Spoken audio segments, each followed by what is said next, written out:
मंचासीन पूज्य संतों के श्री चरणों में मेरा नमन। मुद मंगलमय संत समाज भक्त सज्जनों, देवियों एवं देवताओं, मेरे लिए भी आज्ञा हुई है, सो आज्ञा पालना आप लोगों की सेवा में उपस्थित हूँ।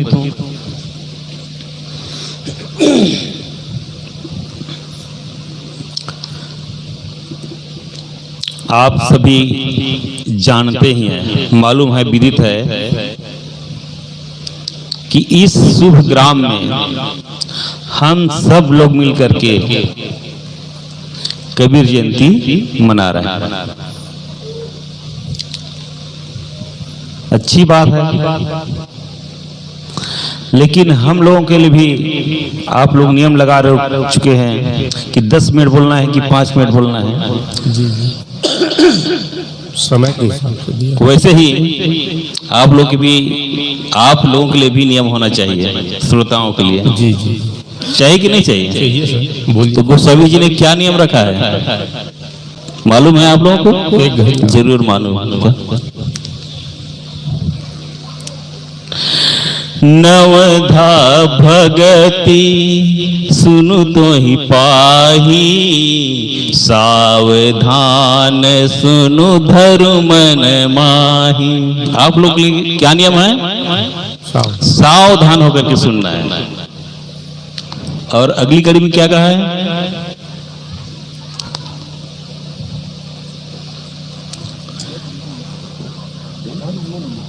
धरु मन माही। तो ठीक है। प्रथम भगति संतन कर संगा, दूजे रति मम कथा प्रसंगा। हम सब लोगों को सावधान होकर के सुनना चाहिए। अगर सावधान होकर के ना सुने और यहाँ हम लोग बैठे हुए हैं और यहाँ से जाए और हमारे संगी साथी बाहर में पूछे कि आप लोग कहाँ गए थे, तो हम लोग क्या कहेंगे? कबीर जयंती मनाने। और वह पूछे कबीर जयंती मनाने गए थे, कबीर साहब कौन थे? बहुत सारे प्रश्न हैं। कबीर साहब के गुरु जी कौन है? कबीर साहब जी का सिद्धांत क्या है? कबीर साहब जी का जन्म कहाँ हुआ? उसका सिद्धांत कहाँ हुआ? उसके माता पिता कौन है? आप सब लोग परिचित होंगे, और नहीं होंगे तो उसको मैं पुनः रिपीट कर देता हूँ। आज जो मना रहे हैं सदगुरु कबीर साहब जी का जन्म दिवस हुआ 625वीं जन्म दिवस। शॉर्ट में थोड़ा थोड़ा सब कुछ मैं बदला दूं। कबीर साहब को संत सम्राट के नाम से उपाधि दिया गया है, क्योंकि वो संत महान थे। अभी तक कबीर साहब जैसे संत नहीं हुए। अगर हम तुलना करें सागर से, तो और सागर से कोई बड़ा है क्या? नहीं है। नदी नाला से बड़ा है, लेकिन सागर से बड़ा नहीं है। वैसे ही संतों में सम्राट सदगुरु कबीर साहब संतों के सम्राट थे।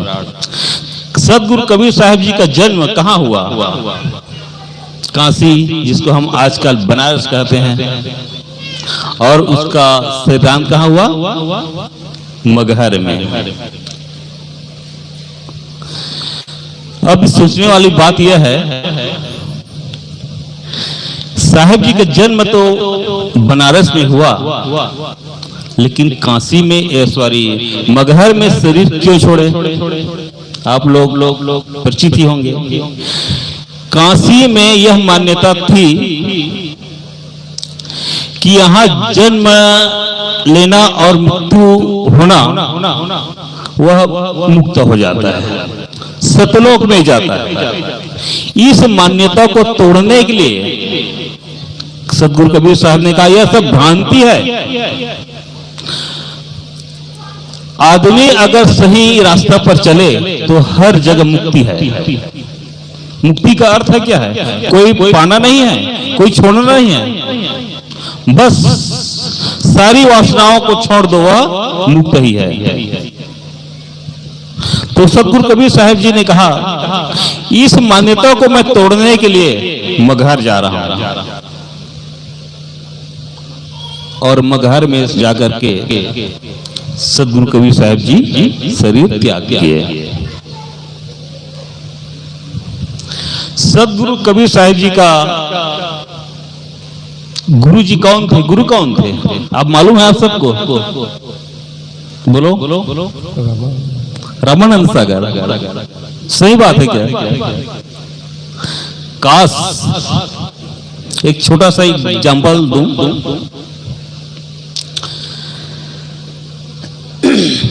रामानंद सागर जी मूर्ति पूजक थे, आप सबको मालूम ही होगा, सुने होंगे। तो एक बार की बात है, रामानंद स्वामी जी शिवलिंग की पूजा कर रहे थे और कबीर साहब को कहा, हे कबीर, मुझे दूध से मेरे जो ठाकुर जी है ना भगवान, उसको स्नान कराना है। आप दूध के लिए आप जाइए और दूध लेकर हैं। कबीर कहीं कहीं था के सिर्फ रामानंद को चेताना था, समझाना था। कबीर साहब ने कहा, जी गुरुदेव जी, मैं जा रहा हूं। और कहां गए दूध लाने के लिए? सदगुरु कबीर साहब बाहर गए। और बाहर कहां? जहां एक गाय मरी हुई थी वहां गए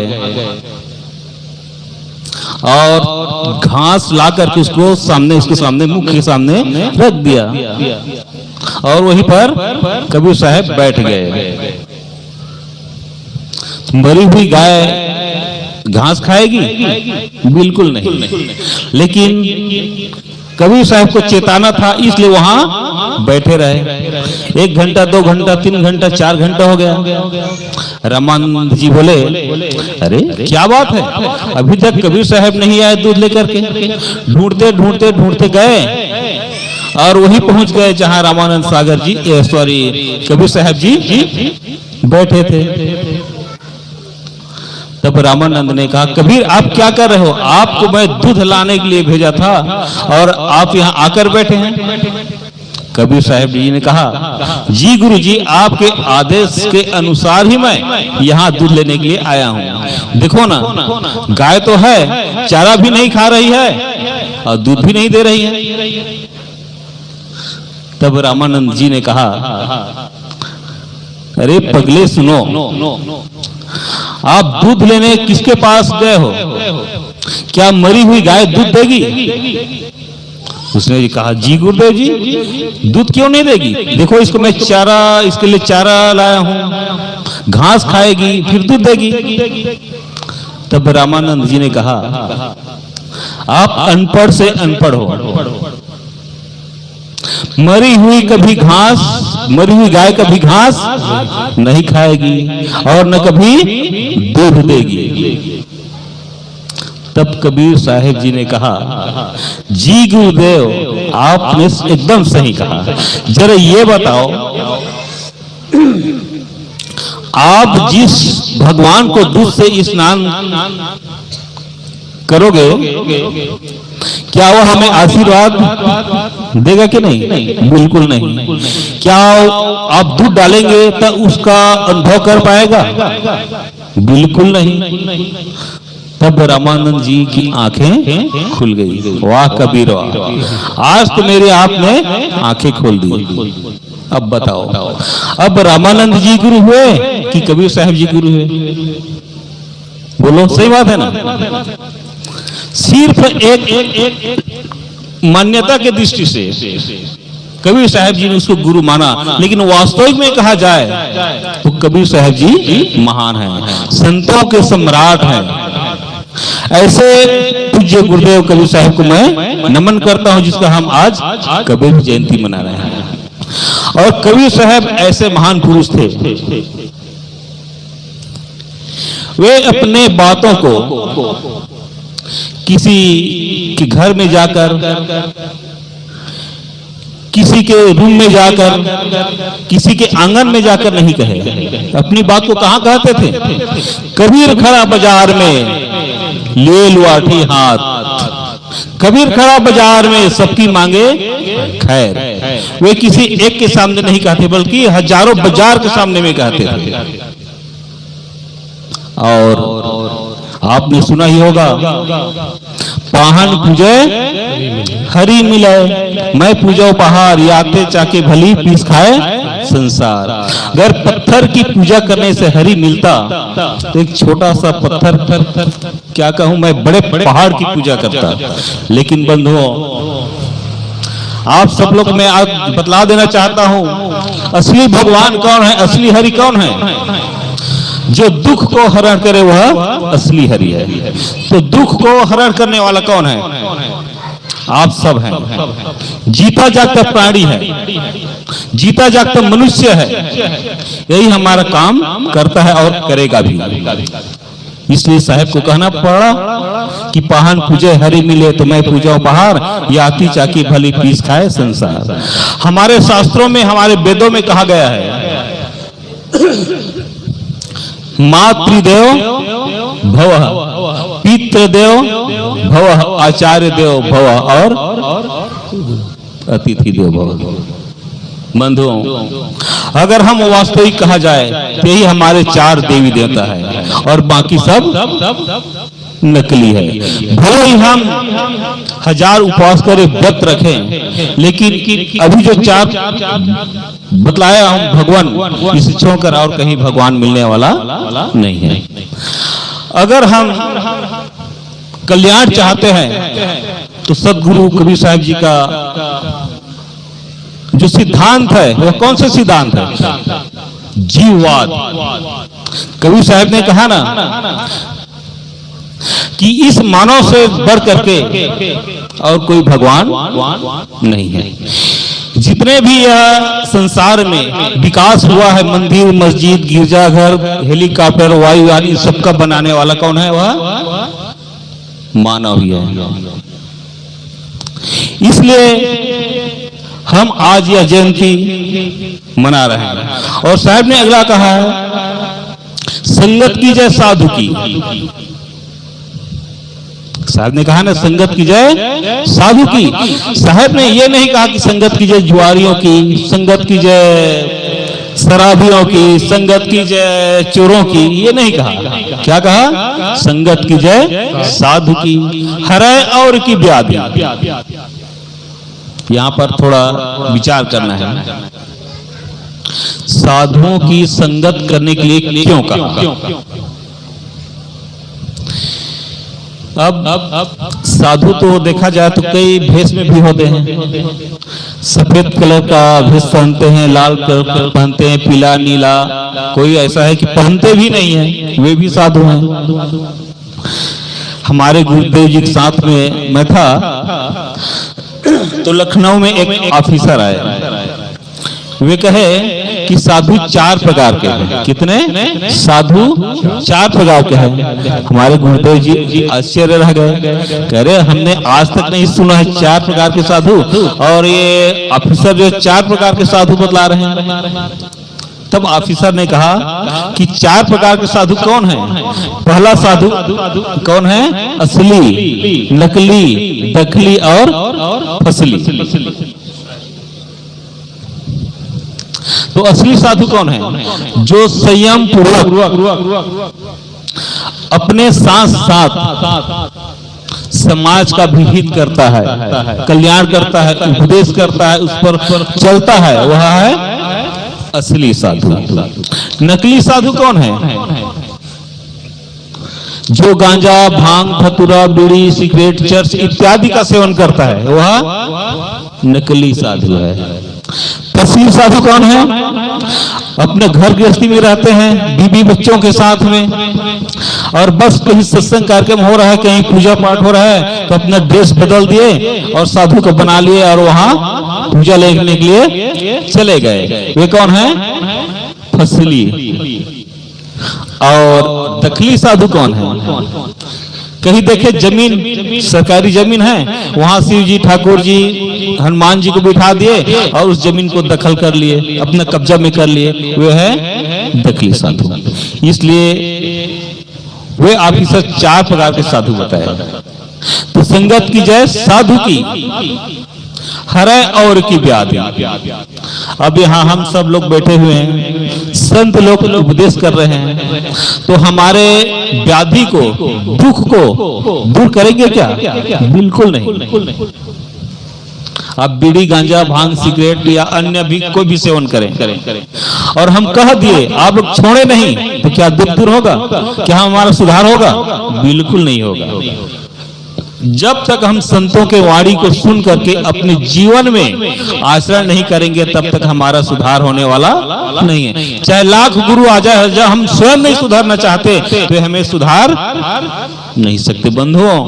इसलिए संगत की जय साधु की, हरै और की व्याधि, ओछी संगत क्रूर की, आठों पहर उपाधि। ओछी कहते हैं दुष्ट व्यक्ति, खराब व्यक्ति। भले ही हम खराब काम न करें और सिर्फ उसको संगत करें, तो लोगों में क्या संदेश जाएगा? पता नहीं ये सही है कि गलत, कोई कहा नहीं जा सकता। जैसे हम इस भेष में पहनकर शराब भट्टी के सामने खड़ा हो जाएं, तो लोग क्या कहेंगे? हम पीते तो नहीं शराब, लेकिन लोगों के सामने क्या होगा? यही तो होगा ना, शराब पीते होंगे। इसलिए हम खराब व्यक्तियों के साथ में भ्रमण करें तो हमारा नुकसान ही नुकसान है। इसलिए कहा ओछी संगति क्रूर की। जैसे आप लोग ट्रेन सफर किए होंगे और कोई आदमी ऐसा होता है जो टिकट नहीं लेता, ऐसे ही सफर करता है, लेकिन टीटीआई आए उसको भय समा जाता है अंदर से, अरे हमें चेक करना ले, चेक न कर ले, चेक न कर ले। भले ही चेक न करे, बात की बात है, लेकिन जब तक हम सफर कर रहे हैं, मंजिल तय न हो जाए, तब तक हमारे शरीर में, हृदय में डर बना ही रहता है। वैसे ही दुष्ट व्यक्ति के साथ में हम रहें तो हमें एक पहर नहीं बल्कि 8 पहर। 8 पहर का मतलब क्या है? 24 घंटा, 8 या 24 घंटा में 3 पहर का, 3 घंटे का एक पहर होता है, तो 8 या 24। हमें 24 घंटा भय बना रहता है। इसलिए मैं शॉर्ट में कहा कि संगत की जय साधु की, हरै और की व्याधि, ओछी संगत क्रूर की, आठों पहर उपाधि। सज्जनों, मैं कुछ आप लोगों के सामने कहने का प्रयास किया कि सदगुरु कबीर साहब कौन थे। वह एक महान संत थे। सदगुरु कबीर साहब जी का बयान और उसका जन्म कहाँ हुआ? मगहर और बनारस। सदगुरु साहिब जी का गुरु कौन थे? उसका कोई गुरु नहीं था। सदगुरु कबीर साहब जी का वह स्वविवेक हुई उसका गुरु था। सदगुरु कबीर साहब कौन से वाद मानते थे? किसको मानते थे? वो जीववाद मानते थे। वो मनुष्य को ही भगवान, ईश्वर, खुदा, गाड जो कुछ भी कहो, वे मानव को ही मानते थे। इस प्रकार से कुछ देर के लिए आप लोग सामने कहने का प्रयास किया। इसी के साथ मैं अपने वाणी को विराम देता हूँ। प्रेम से बोलिए सदगुरुदेव की जय। साहेब बंदगी, साहेब बंदगी, साहेब बंदगी।